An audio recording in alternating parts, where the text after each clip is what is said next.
নমস্কার বন্ধুরা, চম্পার ঘরোয়া রেসিপিতে স্বাগত। আজকে বানাবো ভাপা কালিয়া।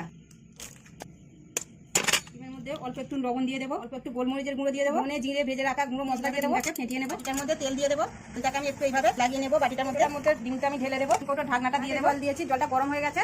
তাহলে এই স্ট্যান্ডটা আমি জলের মধ্যে বসিয়ে দেবো, এর মধ্যে বসিয়ে দেবো। কড়াই ঢাকনাটা দিয়ে দেবো। ডিম ভাপানোটা আমাদের হয়ে গেছে। এবার থালার মধ্যে ঢেলে নেবো। কড়াই তেল দিয়ে দিয়েছি, তেলটা গরম হয়ে গেছে। এভাবে পিস পিস করে কেটে নিয়েছি, তেলের মধ্যে দিয়ে একটা করে ভেজে নেবো। ভেজে তুলে নিয়েছি। এবার এই তেলের মধ্যে পেঁয়াজটা দিয়ে দেবো। ভাজা হয়ে গেছে। একটা টমেটো কেটে রেখেছি, টমেটোটা দিয়ে দেবো পেঁয়াজের মধ্যে।